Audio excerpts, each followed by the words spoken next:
welcome to my channel.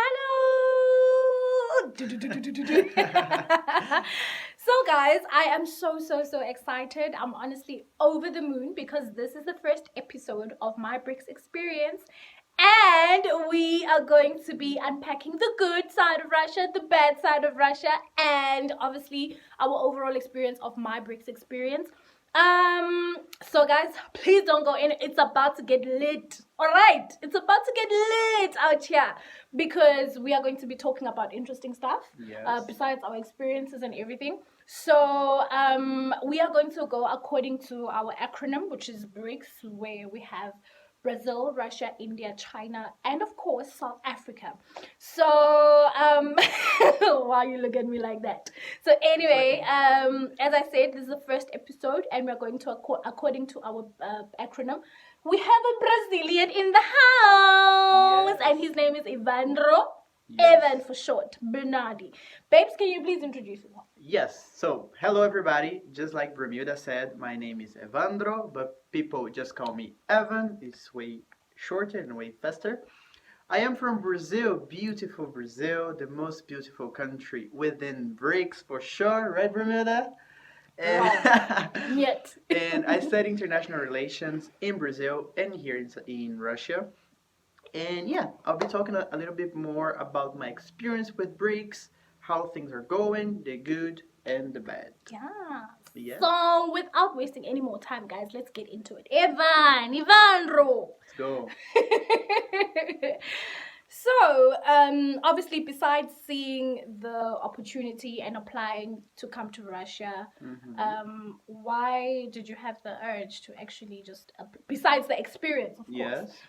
understanding that the stereotypes that exist for Russia, that exist in Russia, or that exist about Russians, why did you even take it a step further to actually apply to apply for this internship at Russia in Vladivostok?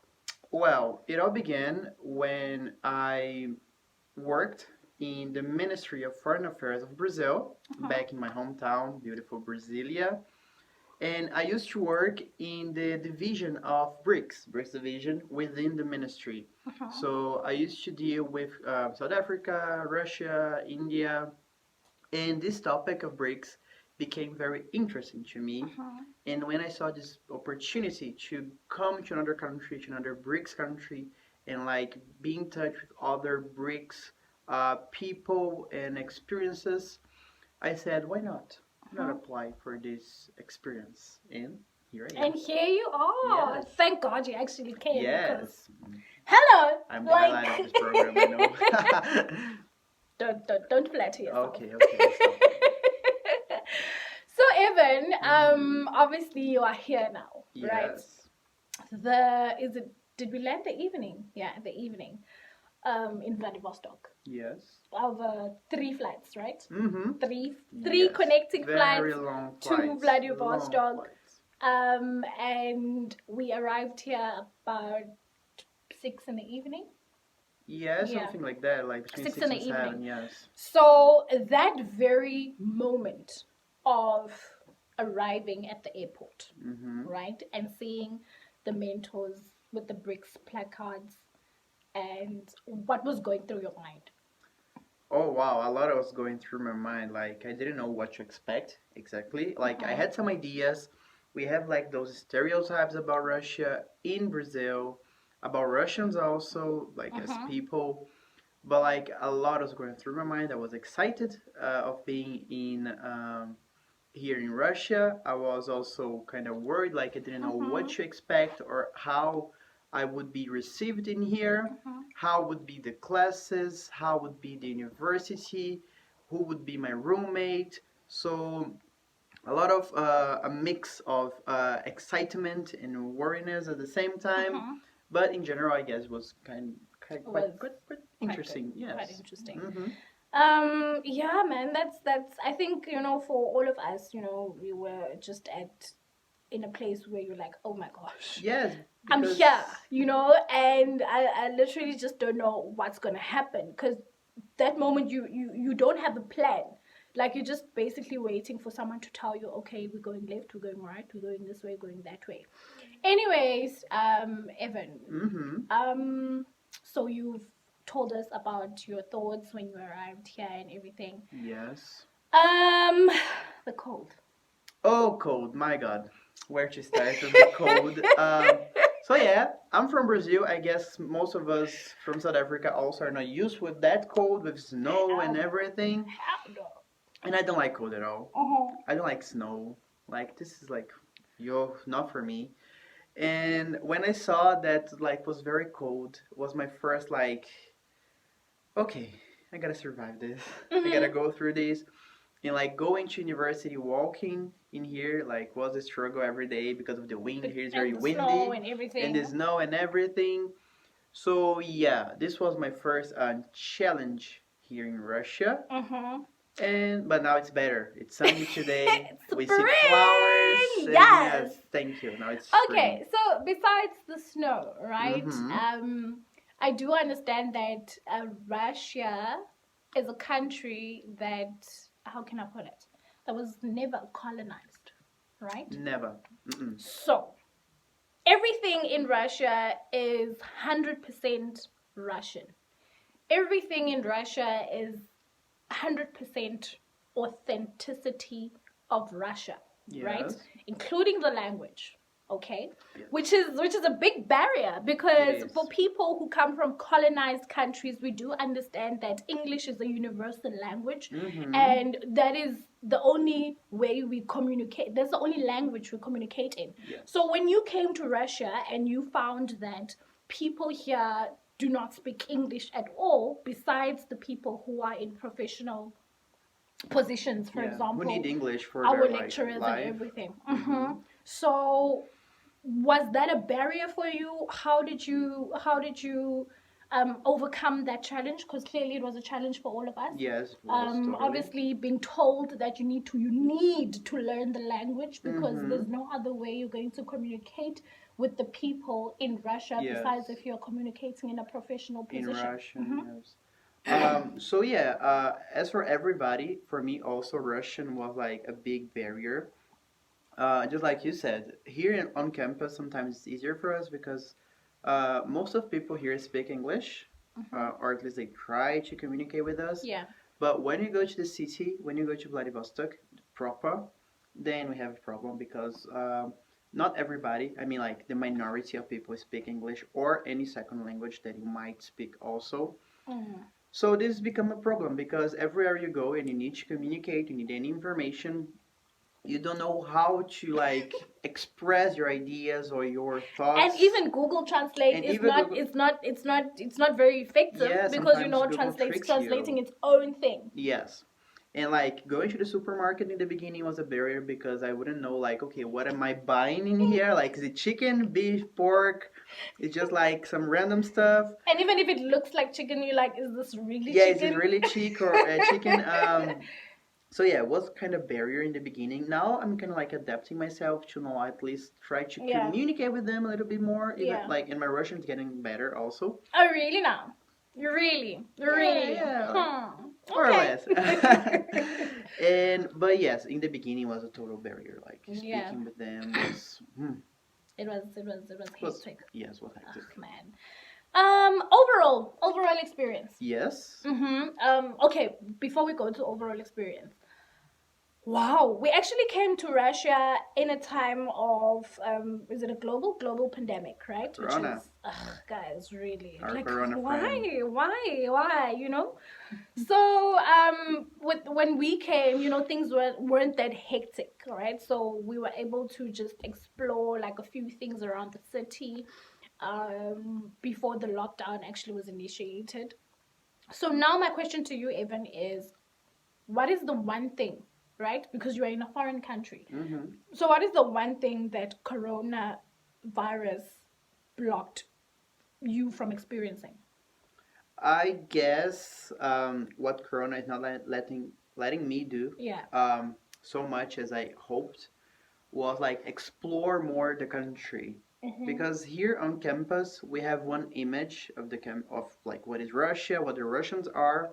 Yeah. But I guess like a part of the experience also going to other places outside of campus and see how Russia really is as a country, as people, the Russians. how they live and everything. I think that being an international relations student, this is very interesting for me. See the reality of the new country. So I guess this was the main like down point of being in here in the middle of this pandemic. Yes, I guess So, it's mhm, yes. So, definitely. overall experience. Overall And also experience. please include how this internship is going to assist you when you go back to your country. All right. So overall experience. I'll start with the good stuff. Yeah. Yeah, let's start with the good. Please do. Yes. We need some good energies in here. Yeah, so the good stuff, like, it's been really nice being in here, networking with people from literally all over the world. Yeah. Besides people from like Russia, South Africa, India, and China that are part of BRICS, we also can communicate with people from other countries. We have people from Colombia in here. We have Oh, people from yes. Pakistan, Uzbekistan, Australia, all over the world is here. So this has been like really nice. I can use this experience, like learn more about BRICS, to use in my future job with eventually I hope one day I'll become a diplomat. Yes. And I wish to continue His working. Excellency Bernardi. Yes, the Ministry of Foreign Affairs of Brazil, the minister. Yes, And babe. I wish I could like continue working with BRICS in my future career. I think that would be nice. So these are the main points that I came here, and I think it's been like really helpful so far. Down points. Let's see. Code. I think it was another Yeah, code. I like code. Food. Food. Yes, food. I mean, like, Russian food is not Not in that a bad way. Yes, but like we're from countries, South Africa and Brazil, where we like to use like as many spices as we can in the food. So like we put salt, garlic, onion, curry, everything we see we're like Mixed throwing, yeah, herbs, we mix. everything, you know? And like sometimes here they just like boil it and that's it. And they serve it. Like no, you need to put like something to like put some more flavor. So yeah, I miss like the Brazilian food, like going to like a proper Brazilian restaurant and like just putting my food and like rice. Just get in beans. there. Yes, I miss this. Also, it's part of the Russian culture. So, and I'm not used to this. Which like they like to kind of like take care of us in every aspect. So they like to tell us where to go, what to do, how to do, when. So sometimes we just feel like they're very systematic. yeah, and they're very They, protective. Like it is nice. Like we understand their preoccupation with us. Like we are foreigners. We are not used to this country. But like sometimes we just feel like okay, dear, let like us it's yeah, a bit too much now. yeah. Now like, we can like walk by ourselves Yeah. and we can like explore the city and everything, do our stuff. So this was like the main point that like cultural problem, let's say. But the rest was pretty nice. Russians are, as persons in general, they're okay. I like them very much. But yeah, sometimes they're too overprotective. Well then, that's a very interesting perspective you have Yes. there, Evan. Especially when it comes to cultural integration. Mm-hmm. Cultural integration can get very complex, right? Yes. And what I mean by complex is because we are used to a certain way, they are used to a certain way.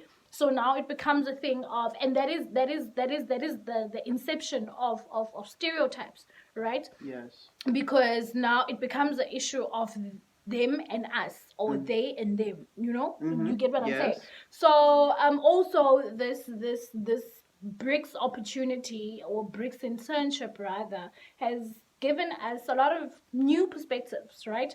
To actually, Totally. because there are good stereotypes, there are bad Yes. stereotypes, and sometimes you just like, okay, so now it becomes an issue of us and them, or they and them, Yes. So cultural integration is very important, and I feel like we really, as if we are people who aspire to be diplomats, or if we are people who aspire to just travel the world and experience other countries and other cultures and the way of life people live in that specific country, then we have to be open-minded about Completely. cultural integration, about worldviews of other people, about how we see a different country from a different lens, for example. And you know, when we talk about these stereotypes, it's not a thing of no, we're dissing you or whatever the case is. It's just the thing of we are so aware of the differences that exist amongst us or between the different countries, that we actually just need to talk about it and be like, actually, in my country we don't do this, or in my country we do that. And you would find that for example, like those little habits that we might have, you know, when we are in a group of people, you know, we portray those habits or we express those habits, then maybe the habits that I'm used to doing are offensive to you. Yes. Do you understand? So we have to be very open-minded about those things, and also be, as much as we are people who are outspoken about a lot of things, I feel like, you know, like a bit of sensitivity is needed, because I get very sensitive when people talk about my country. Like, I'll be there and be like, love, listen, now you and I are gonna have a conversation. No, but people, like, we have a say in Brazil that Brazilians can say bad things about Brazil, but foreigners no. Okay, here's your limit. Okay, we can. You don't talk about my country. I think Trevor Noah is also talking about a joke like that in one of his shows, like, Yay! Don't speak about my country. Yes. So yeah, like the good thing about like BRICS in general is just like you say, sometimes we have like even tiny cultural differences. Doesn't need to be like big ones, but like the way we behave sometimes, the way we talk, they are like very different, and sometimes they can be like a misunderstanding here and there. And I'm not talking only about like Brazilians and Russians, but also Brazilians and South Africans and Indians, like BRICS in general.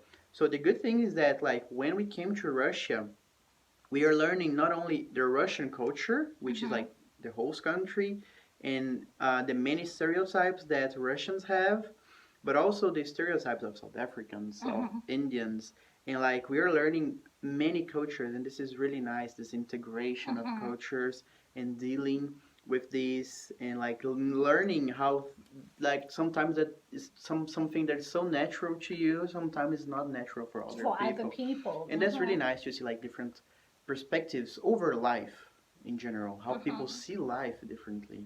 So it's been really an incredible experience. Yes, when are you motivational speaker? Yes. Oh my gosh, guys, I'm so, like, I honestly don't want to leave this video, because, you know, it's like, it's so interesting, you know, and it's actually really, really, really fun. But we have to, you know, we have to cut it. Cut it. So we have to so we have to cut it there, guys. Thank you so much, and I honestly do hope that you guys are going to enjoy it, and also just leave likes, leave comments, because I would honestly like to know from you guys, what should we do better in the next video, how should we approach certain questions. If there are any questions you would like me to ask our next guest on the second episode, I'll gladly do that. But for now, I need to say bye, and please do not forget to go and subscribe. Please like, comment, follow me on social medias, please. Yes, he is on Instagram at Evan Bernardi. And I am at Brumilda_B. Yes, that's it. So guys, thank you so much. Please do not forget to go and subscribe. Go do that. Go. Bye. До свидания. До свидания. Пока.